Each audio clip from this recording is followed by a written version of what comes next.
What's up, YouTube? This is Bison X79. Guys, today we're going to be talking about remote dueling, why it's going to be important for the video game moving forward, as well as why it, how Konami suggested it didn't work, and what they can do to actually make it work moving forward in the future.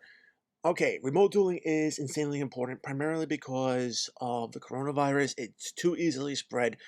And even after economies and states start to open up, there still are going to be restrictions in place. Social distancing is still going to be mandatory, which means players have to be 6 feet apart in order to be able to be in the same area. And not only that, you're also going to have caps on events, no more than maybe 10 people allowed in a building at a time.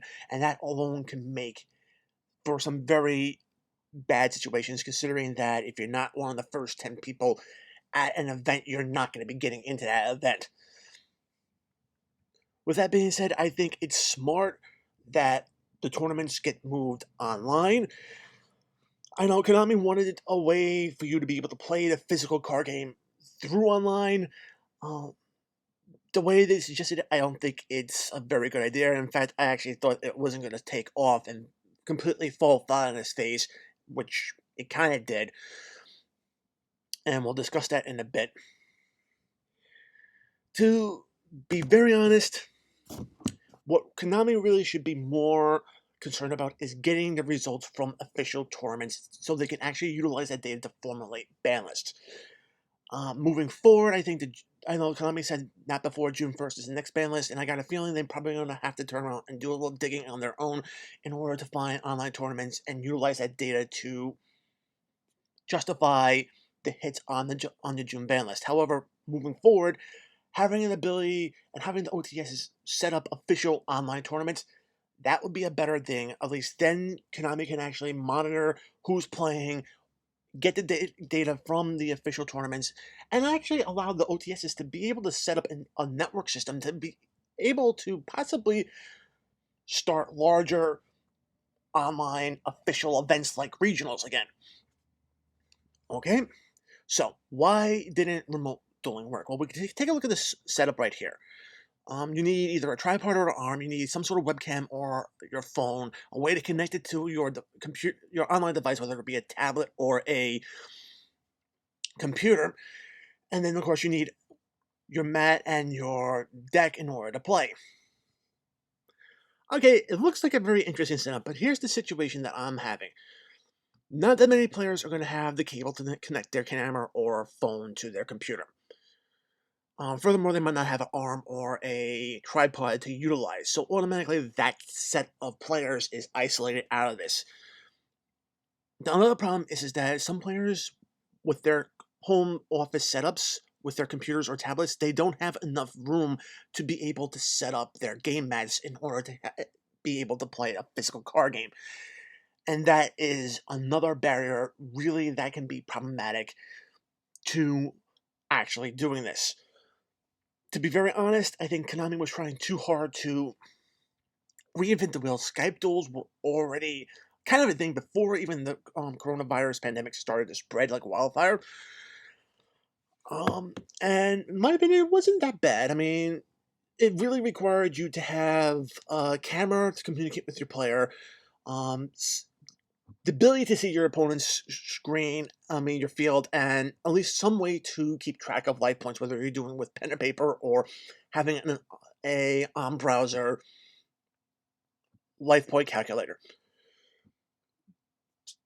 Not bad. I mean, it was all right. I know there were people that did it. There were people that didn't do it. I can understand. It's just for me. I don't think Konami really should be turning on and trying to make players play the physical game, just to try to get a feel for what's going on. In my opinion, it should be up to the OTS stores individually of how they set up their online tournaments, what platforms they want to utilize. Konami doesn't have to recognize or endorse any of these platforms. It's just going to be a lot more easier for people to do. That being said, Konami's use of Discord was actually very smart.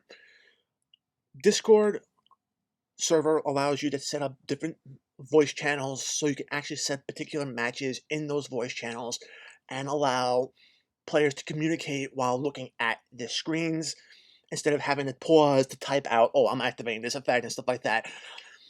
Yeah, it's a much better thing. It creates a lot more fluid gameplay on the third-party platforms.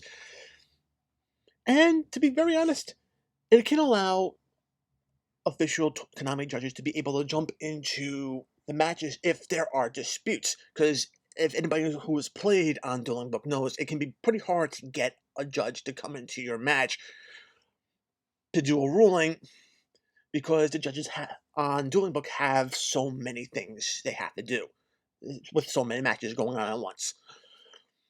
Being able to have the OTS and their own judges come in and jump in via voice, go over maybe the duel log and see what's going on with the duel, they can easily end disputes and be able to actually settle disputes even faster. So like I said, the use of Discord is definitely a smart thing. Konami, when they opened their Discord, it was public and it got raided, so they had to shut it down. So yeah, it just things on top of one another. However, going into how Konami can actually make this work, Konami's Discord server, yeah, it needs to be put back up, but they need to keep it on private. The only people that should be invited into the Konami Discord server should be the official tournament stores, the OTS stores.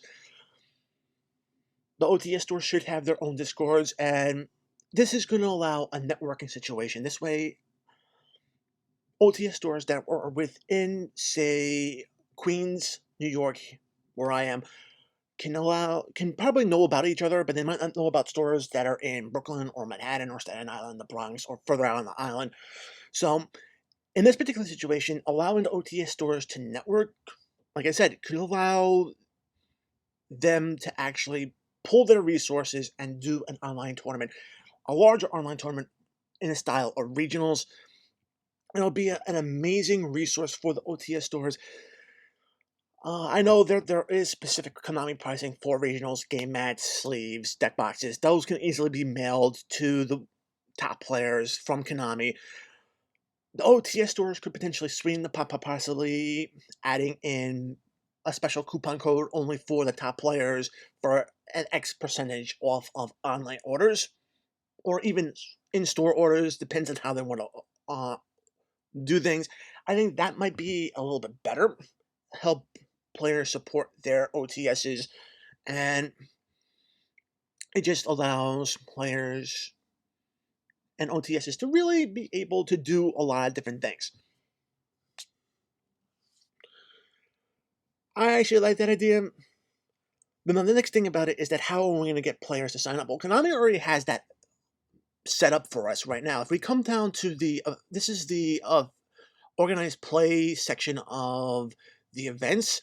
If we come straight down to the bottom right here, the Konami Card Game Network, if we click on this link, it takes you to this page, which is part of the Konami, the official database. And what you can do is you can search for tournaments, search for stores, or even check into tournaments. This gives you your card game ID and barcode and allows you to sign up for tournaments online. And I think as long as the stores are able to put their tournaments online through this, you're going to be able to, and players have to log in to actually go through this. Konami's going to have a lot more easier time taking a look at how tournaments are shaping up and how many players are actually going into these tournaments and monitoring that data. So it's actually a very good idea. Utilizing what Konami's already given us. Like I said, the OTS store should be in control of what platform they're holding their tournaments on. I know Dueling Book is the closest online simulator we have to the actual physical card game. So I think that's why a lot of online tournaments right now or before have basically been gravitating towards that particular platform. Each OTS store should have their own Discord server. This way, like I said before, they can have the judges and each channel set up for different matches, which is just great. and it'll allow for a little bit more streamlined things. The only thing is that once you sign up for a tournament, how did you get your deck list to things? Well, you can just email it to them, or in the Discord server, PM to the tournament organizer, so they have the deck lists ready to go, and that bit of data can go to Konami once the tournament is over with. The only thing that I would probably turn around and do is I would actually have strict registration dates. Like, you have to have your deck list in by X date. If you don't, you basically are not going to be allowed to come into the tournament and compete. It allows for a bit easier